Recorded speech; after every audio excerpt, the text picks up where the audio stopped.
Hello guys, আমি আপনাদের সামনে আবারও হাজির হয়েছি হাবু স্কলারশিপ নাটক নিয়ে 173 পর্বে কি চমক আসতে শুরু করেছি এটি কিন্তু আমি আপনাদের সামনে বিস্তারিত তুলে ধরবো। হ্যাঁ গাইস, 173 পর্বে কিন্তু নতুন চমক আসতে শুরু করেছে।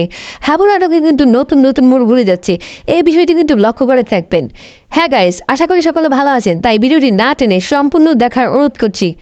হ্যাঁ গাইজ, আপনারা কিন্তু ইতিমধ্যে জেনে গেছেন যে হাবু স্কলারশিপ নাটকে যে জরিকে যে গুম করা হয়েছে সে বিষয়ে কিন্তু হাবুকে কিন্তু দোষী করা হয়েছে এবং হাবুর বউকে চেয়ারম্যানরা কিন্তু উত্তেজিত মুহূর্তে আছেন এবং তারা কিন্তু সবসময় হাবু এবং হাবুর বউর উপর দোষ চাপিয়ে তারা কিন্তু রাতে আসে হাবু এবং হাবুর বউর কাছে।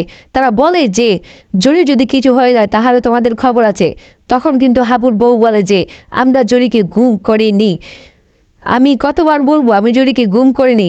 তারপরেও কিন্তু চেয়ারম্যান সাহেব কিন্তু এই সেকেন্ড চেয়ারম্যান যিনি বর্তমান চেয়ারম্যান সে কিন্তু তিনি রাজি হচ্ছেন না, যে তিনি মনোপ্রাণে বিশ্বাস করছেন যে হাবুর বউই কিন্তু এবং হাবু দলের লোকজনে কিন্তু এর সাথে জড়িত আছে। এই বিষয়টি কিন্তু লক্ষ্য করা যায়।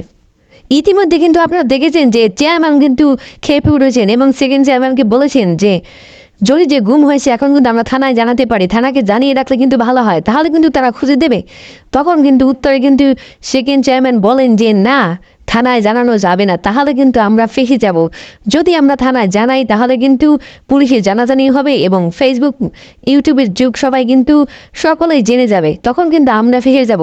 এছাড়া সেই চেয়ারম্যান বলেছেন জরি কিন্তু সব জানে, জরিকে যদি মেরে ফেলা হয় তাহলে ভালো, আর যদি বাঁচিয়ে রাখা হয় তাহলে কিন্তু আমরা ফেসে যাব, কারণ জরি কিন্তু আমাদের ব্যাপারে সব কিছু জেনে গেছে এবং জানে যে যদি বলে দেয় তাহলে আমরাই ফেসে যাব। এই বিষয়টি কিন্তু সেকেন্ড চেয়ারম্যানের মাথায় ঘুরপাক খাচ্ছে। এতে কিন্তু চেয়ারম্যান কিন্তু ভয়ের ভিতর কাজ করছে। এছাড়া আরেকটি বিষয় লক্ষ্য করলে দেখবেন যে বাদল কিন্তু সেই স্যারের বাড়ি অর্থাৎ তিথির কাছে গিয়েছিল। তখন কিন্তু স্যার বাড়ি ছিল না, তখন তিথি ছিল। তিথি কিন্তু ঘর থেকে বের হয়ে কিন্তু বাদলের সাথে কথা বলে শুরু করে। এতে কিন্তু বলা হয় যে চেয়ারম্যানের যে চামচা সেই বাদল বলে যে এই স্যার এই গুম করেছে তিথিকে। তখন কিন্তু প্রতি উত্তরে তিথি বলে যে কি, আমার বাবা গুম করেছে। এতে কিন্তু তিথি খেপে উঠেছে।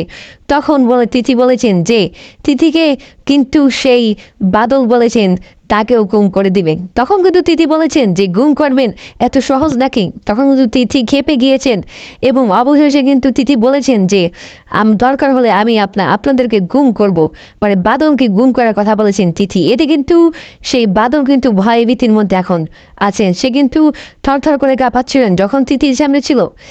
অবশেষে দেখা যায় তিথি যখন বলে যে আপনি এই জায়গায় দাঁড়ান, আমি আসতেছি 2 মিনিট, তখন কিন্তু তাকে দাঁড় করিয়ে তখন কিন্তু সে ঘরের ভিতর গিয়ে কিন্তু একটি দা নিয়ে তাকে ধা দেয়। তখন কিন্তু সেই বাদল কিন্তু দৌড়ে পালিয়ে যায়। এই বিষয়টি কিন্তু লক্ষ্য করা যায়। এতে কিন্তু চেয়ারম্যান এবং চেয়ারম্যানের লোকজনের ভয়ের ভিতর আছে।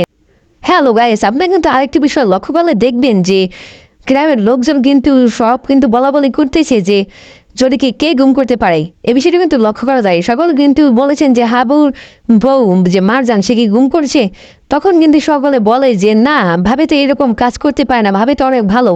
এ বিষয়টি কিন্তু গ্রামের লোকজন বলা বলি করতেছে। এখন কথা হলো কে গুম করতে পারে।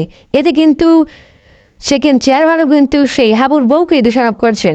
এখন কথা হলো সেই হাবুর মাও কিন্তু সেই হাবুর বউকে যে গুম করতে পারে কিনা হাবুর বাবা বলেছেন সে বিষয়ে কিন্তু লক্ষ্য করা যায়। তখন কিন্তু হাবুর মা বলে যে না, সে গুম করতে পারে না। হাবুর বউ অত্যন্ত ভালো একজন লোক। হ্যাঁ গাইস, আমার ভিডিওটি কেমন লাগলো তা অবশ্যই কমেন্ট করে জানাবেন। যদি আমার ভিডিওটি ভালো লেগে থাকে তাহলে অবশ্যই আমাকে সাবস্ক্রাইব করবেন এবং নোটিফিকেশন অন করে রাখবেন। যখনই আমি ভিডিও ছাড়বো তখন কিন্তু আপনাদের কাছে অনায়াসে ভিডিও চলে যাবে। সকলকে ধন্যবাদ।